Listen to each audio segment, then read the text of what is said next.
This is the sixth gate of Kammasaka Zen, known as the Hands of the Master. This is Dharma talk number 3. And the topic of Dharma talk number 3 is cultivating the Zen mind and the art of seeing with Zen eyes.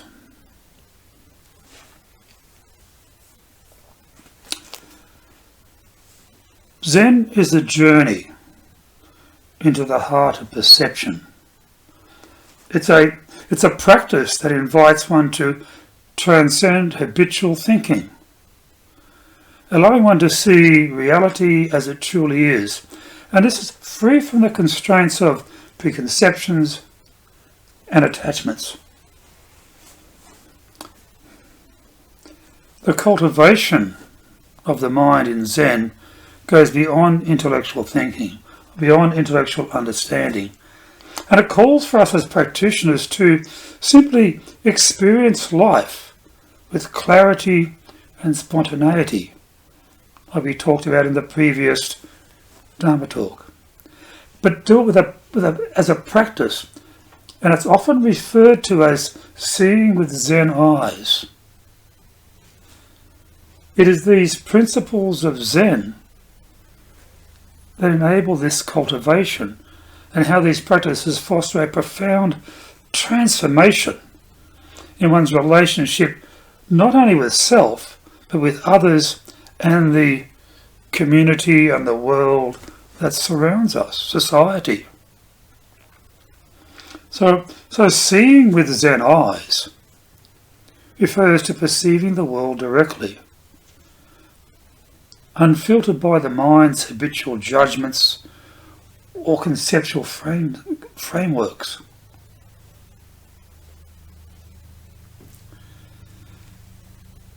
In our everyday life, our perception is often clouded by our dualistic mindset, and we start to categorize experiences as good or bad, or desirable or undesirable.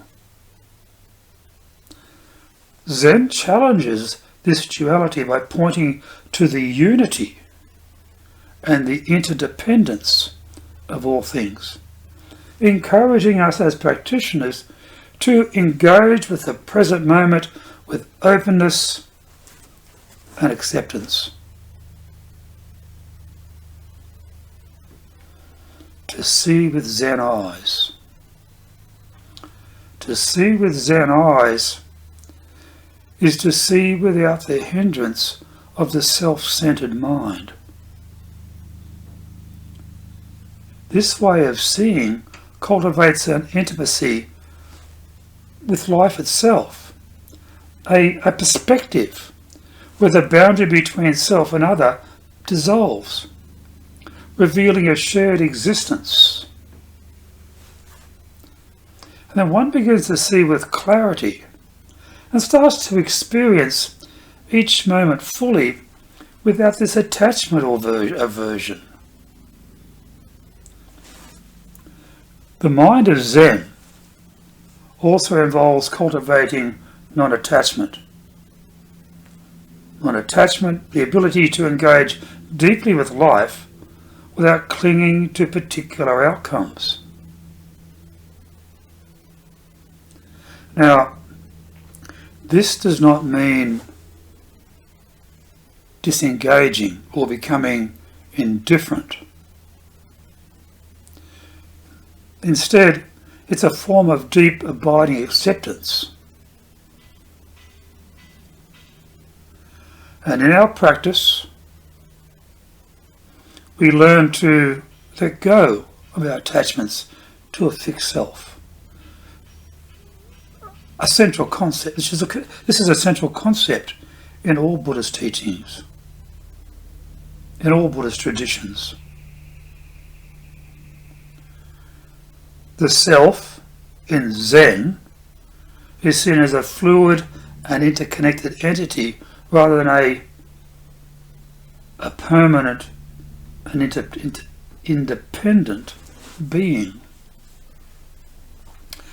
And that it's through our consistent practice that we can come to realise that much of this suffering in life, much of this disappointment in life, unhappiness in life, discontentment in life, our dissatisfaction in life, comes from the clinging to a static self-image. And by letting go of this attachment, then we can respond to life's challenges with a sense of grace, a sense of resilience, and of flexibility. And this allows us as practitioners to approach situations with an open mind, prepared to adapt rather than to resist.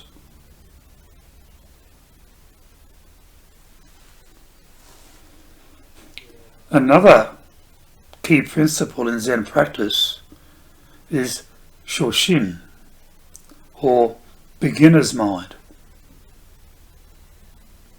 And this refers to approaching each moment with the openness and curiosity of a beginner, free from the assumptions and judgments that often cloud our perceptions.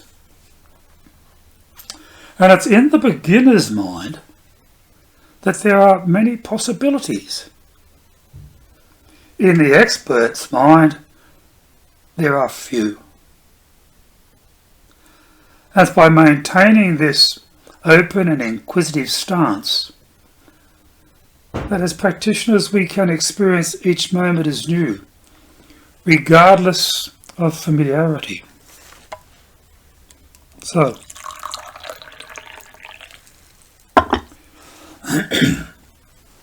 beginner's mind.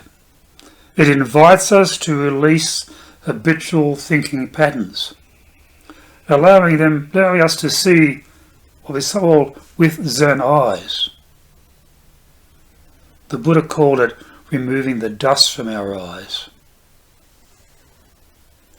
And whether through meditation, mindful walking, or interaction with others, this perspective encourages one to be fully present, curious, and engaged. And in doing so, then we can cultivate a deep appreciation for each moment, recognizing its impermanence and also recognizing its uniqueness. And then as the Zen mind develops through practices such as Zazen, mindfulness, and the practice of beginner's mind,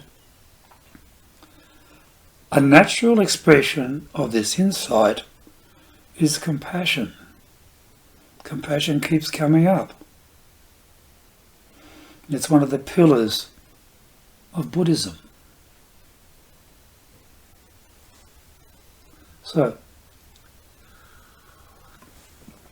seeing with Zen eyes means recognizing our oneness with all, which nurtures a deep sense of care for others. When the illusion of separateness dissolves, compassion arises spontaneously, as practitioners become attuned to the struggles and the joys of others as inseparable from their own. Now, as I've mentioned in previous talks, this compassion is not sentimental, but is based on a profound understanding of life's shared existence. And it's by practicing this compassionate action, whether through kind words, acts of service, or simply being present for others, that we start to embody the wisdom of Zen.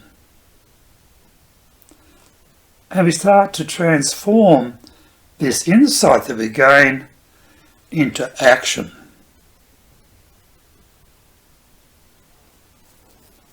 So maybe it's important to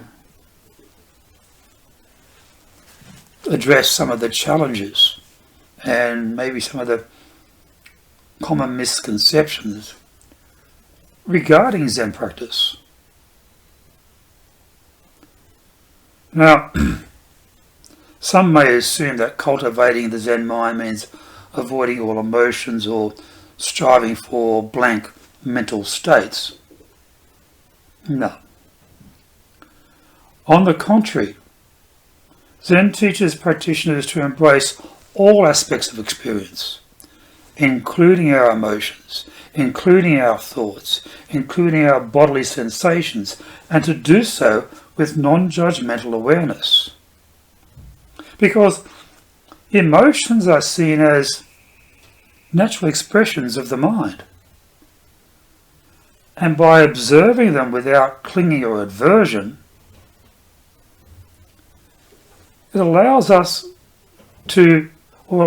to flow freely without disturbing our inner peace.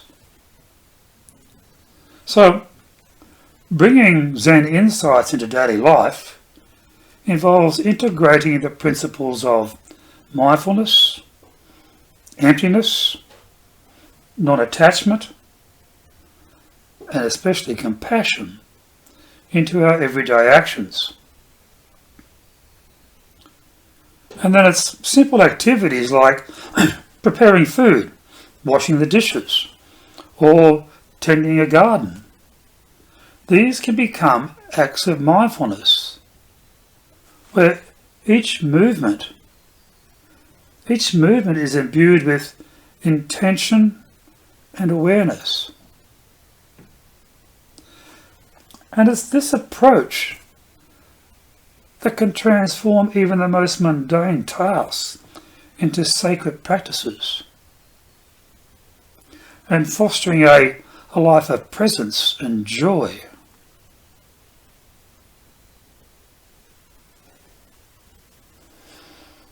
And as we continue to cultivate this Zen mind, we develop a resilience and equanimity that enables us to face life's challenges with ease and with grace. And then encountering either joy or sorrow in our lives, or gain or loss, the Zen practitioner remains grounded, seeing each experience as an opportunity for insight and growth.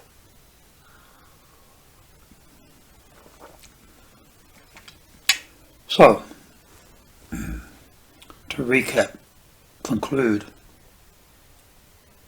therefore, ergo, whatever the word might be.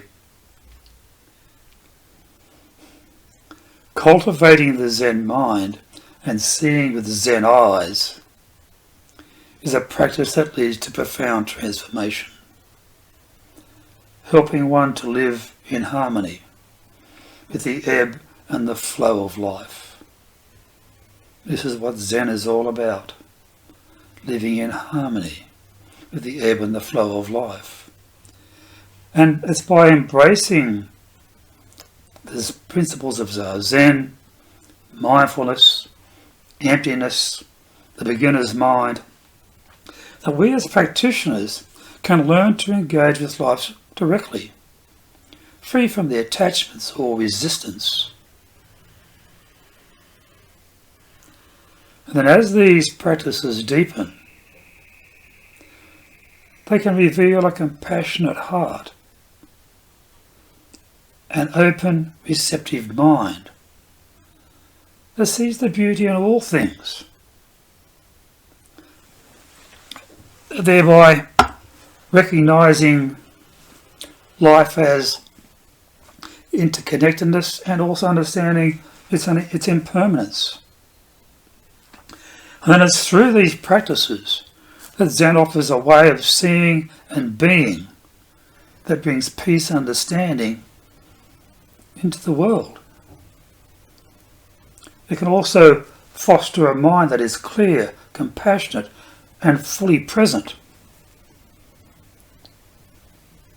So the cultivation of the Zen mind is not only a path to personal transformation, but it's a gift to all beings, as it radiates a sense of peace and acceptance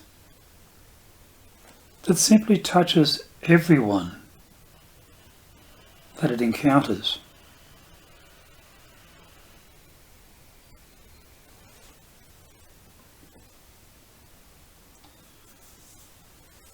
Thank you for listening to this gate, this Dharma talk.